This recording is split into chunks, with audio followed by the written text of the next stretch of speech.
Ya, baru-baru ini Pak Rizal, channelnya pendamping tani ya teman-teman ya, mensomasi Roni sisi lain agrikultur ya. Kalian bisa melihat videonya ya. Melayangkan sebuah somasi kepada Bapak Roni Nobatunis atas konten di channel YouTube-nya yaitu Sisi Lain Agrikultur, karena konten yang disampaikan itu tidak dengan cara yang sepatutnya.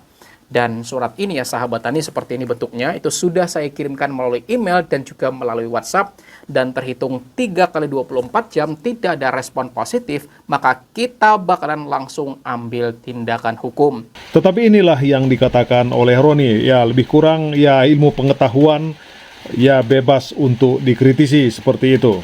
Baik di kepolisian maupun di pengadilan, ya. Anda tidak terbiasa di sana, ya. Awam sekali di sana, ya. Jadi kalau mau bermain di tempat saya silakan. Seperti itu ya. Mau bermain-main di tempat saya silakan, ya. Saya tunggu di sini seperti itu. Kalau mau jalur hukum silakan. Kan gini, saya ini kan mengkritik sebuah ilmu pengetahuan itu dengan ilmu pengetahuan. Seperti itu, ya. Saya tidak mengkritik omong kosong. Saya mengkritik sebuah sesuatu dengan ilmu pengetahuan. Begitu. Harusnya kalau tidak terima siapapun oknumnya, ya. Siapapun seperti itu. Karena saya kan tidak ditujukan kepada orang pribadi. Saya buka ke publik begitu, ya. Jadi siapapun yang mau mengkritik teori atau ilmu pengetahuan, silakan dibantah dengan teori atau ilmu pengetahuan. Seperti itu. Ya, ilmu pengetahuan itu hanya bisa dibantah dengan ilmu pengetahuan. Tidak bisa ilmu pengetahuan dilawan dengan lapor-melapor. Gimana? Ilmu pengetahuan kalau dilawan dengan lapor-melapor, gimana ilmu pengetahuan bisa berjalan? Kalau kritik itu tentang sebuah metode ilmu pengetahuan, ya dibalas dengan ilmu pengetahuan. Ya, menurut pandangan saya ketika sebuah ilmu dikritisi, sikap yang bijak bukanlah tersinggung ya teman-teman, atau menyerang, melainkan menjawab dengan ilmu itu sendiri. Bayangkan betapa miskinnya dunia jika setiap kritik hanya dibalas emosi tanpa dasar. Nah, kebenaran akan terkubur oleh kebisingan ego.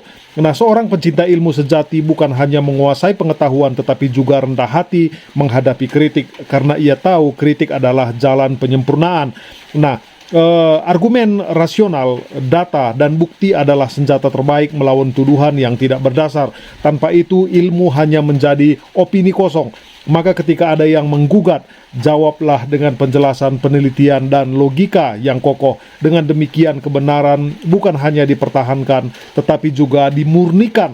Kritik sejatinya bukan musuh ilmu, melainkan api yang menempa logam, menguatkan bukan melemahkan.